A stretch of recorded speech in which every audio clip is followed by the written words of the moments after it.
Ya seolah-olah Rizal Ramli itu pengen ngebet jadi presiden.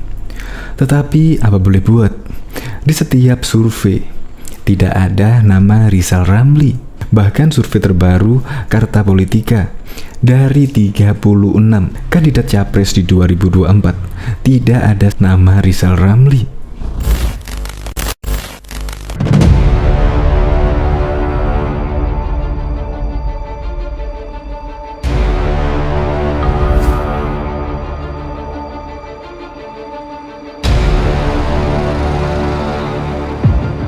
Sebelum menyaksikan video ini, pastikan bosku jangan lupa subscribe. Karena subscribe itu gratis plus bonus tonton video terbaru setiap harinya. Jangan lupa ya. Saking ngebetnya pengen jadi presiden, tapi di setiap survei tidak ada nama Rizal Ramli. Diketahui hasil riset Lembaga Survei Parameter Politik Indonesia terkait elektabilitas calon presiden 2024 memunculkan nama Prabowo Subianto dengan perolehan 19,9%, disusul dengan Anies Baswedan 11,9%, Ganjar Pranowo 11,3%, Ridwan Kamil 4,1%, Trisma Harini 4,0%, Basuki Cahayapurnama atau Ahok 1,8%, dan Puan Maharani 0,7%. Sementara hasil survei itu, Lingkaran Survei Indonesia LSI menyatakan elektabilitas Prabowo 22,5%, disusul Ganjar Pranowo sebesar 10,6% dan Anies Baswedan 10,2%. Survei LSI tersebut digelar pada 25 Januari hingga 31 Januari dengan wawancara tatap muka dengan melibatkan 1.200 responden menggunakan metode multi-stage random sampling. Direktur Eksekutif LSI Jayati Hanan mengklaim margin of error survei 2,9% dengan tingkat kepercayaan 95%.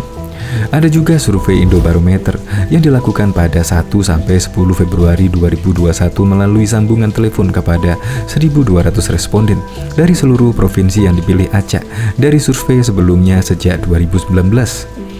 Hasil survei tersebut menempatkan Prabowo Subianto 17,2%, disusul Ganjar Pranowo 15,9%, dan juga Ridwan Kamil. Walau tak masuk dalam daftar sejumlah lembaga survei, nama tokoh seperti Rizal Ramli dan Puji Susiastuti tak boleh dipandang remeh. Pengamat politik dari Universitas Al-Azhar Indonesia, Ujang Komarudin misalnya, menyebut mantan Menteri Koordinator Bidang Perekonomian Rizal Ramli berpeluang untuk menjadi calon presiden capres. Menurutnya, sosok pria yang kerap disapa RR itu layak maju pada pemilihan umum atau pemilu 2024 mendatang. Salah satu alasannya, kata Ujang, Rizal Ramli layak menjadi capres setelah diperhitungkan sepak terjangnya selama ini. Sangat layak untuk menjadi capres. Pengalamannya di pemerintahan sudah cukup untuk bisa berbuat untuk perbaiki bangsa, kata Ujang seperti dikutip Tagar pada Sabtu 13 Juni 2020 yang lalu. Direktur Indonesia Political Review itu menilai banyak sosok yang digadang-gadang akan mencalonkan diri pada pemilu 2024 mendatang. Bahkan menurutnya, nama Rizal Ramli menjadi salah satu kandidat di antara beberapa tokoh yang akan mengajukan diri, meskipun nama RR tidak keluar di hasil berbagai lembaga survei. Setiap orang atau tokoh termasuk Rizal Ramli tentu punya keinginan untuk maju, ujar Ujang.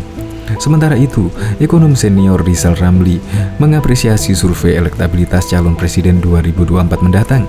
Walaupun belum masuk dalam radar survei kali ini, Rizal Ramli pernah masuk dalam survei pada pemilu presiden 2019 lalu. Dalam salah satu survei, sosok Rizal Ramli bersama Prabowo Subianto dan Joko Widodo masuk dalam 3 besar. Saya apresiasi semua survei. Saya ucapkan juga terima kasih untuk rakyat Indonesia, ujar Ramli di Jakarta pada 25 Mei 2018 waktu itu. Dalam keterangannya, mantan Menko Perekonomian itu mengatakan dirinya akan mewakafkan sisa usianya untuk mengubah Indonesia menjadi lebih makmur dan hebat. Mantan Menko Kemaritiman itu menyatakan siap menjadi calon presiden. Dirinya akan mengajak masyarakat Indonesia untuk berjuang bersama-sama menuntaskan reformasi agar Indonesia menjadi lebih adil, makmur, dan berjaya. Lembaga survei Carta Politika baru-baru ini merilis survei terkait elektabilitas tokoh yang layak menjadi presiden. Hasil survei dengan simulasi elektabilitas tokoh yang mencakup banyak nama menunjukkan nama Ganjar Pranowo memiliki elektabilitas tertinggi, yang kemudian disusul oleh nama Prabowo Subianto dan juga Anies Baswedan.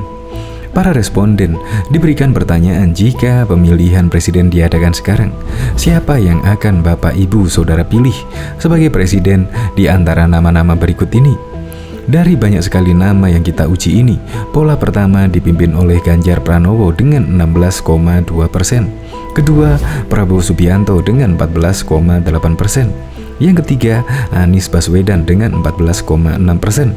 Kata Yunarto dalam konferensi pers pada Kamis 12 Agustus 2021. Lebih lanjut, Yunarto juga menanyakan perihal elektabilitas dengan simulasi 10 nama. Hasil survei memaparkan nama Ganjar Pranowo mendapat angka 20,6%, Anies Baswedan 17,8%, dan Prabowo Subianto 17,5%. Selanjutnya Yunarto mempersempit dengan simulasi 5 nama. Hasilnya nama Ganjar Pranowo kembali mendapat angka tertinggi dengan 23,3%. Kemudian diikuti dengan Anies Baswedan yang mendapat angka 19,8% dan Prabowo Subianto dengan angka 19,6%. Survei ini dilakukan pada periode 12 hingga 20 Juli 2021 kepada 1.200 responden yang tersebar di seluruh Indonesia. Survei dilakukan dengan metode T-Stage random sampling dan memiliki margin of error sekitar 2,83% dengan tingkat kepercayaan 95%. Berikut ini hasil survei Carta Politika terkait elektabilitas.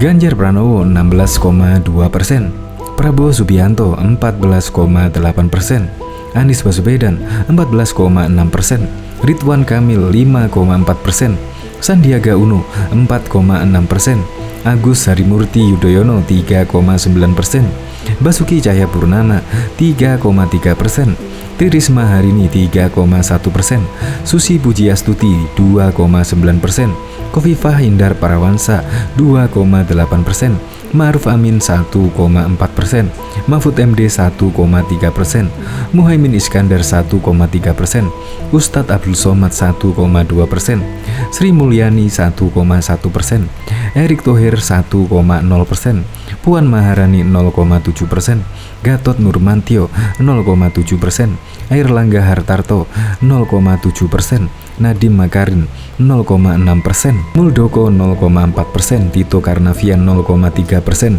Giring Ganesha 0,3%, Budi Gunadi 0,3%, Andika Perkasa 0,3%, Luhut Binsar Panjaitan 0,2%, Zulkifli Hasan 0,1%, Yusril Iza Mahendra 0,1%, Surya Paloh 0,1%, Suharso Manoarfa 0,1%, Usman Sabta Odang 0,1%, M. Anies Mata 0,1%, Heri Tanusudibyo 0,1%, Bima Arya Sugiarto 0,1%, Bambang Sutatyo 0,1%, Ahmad Saiku 0,1%, tidak tahu dan tidak menjawab 15,6%.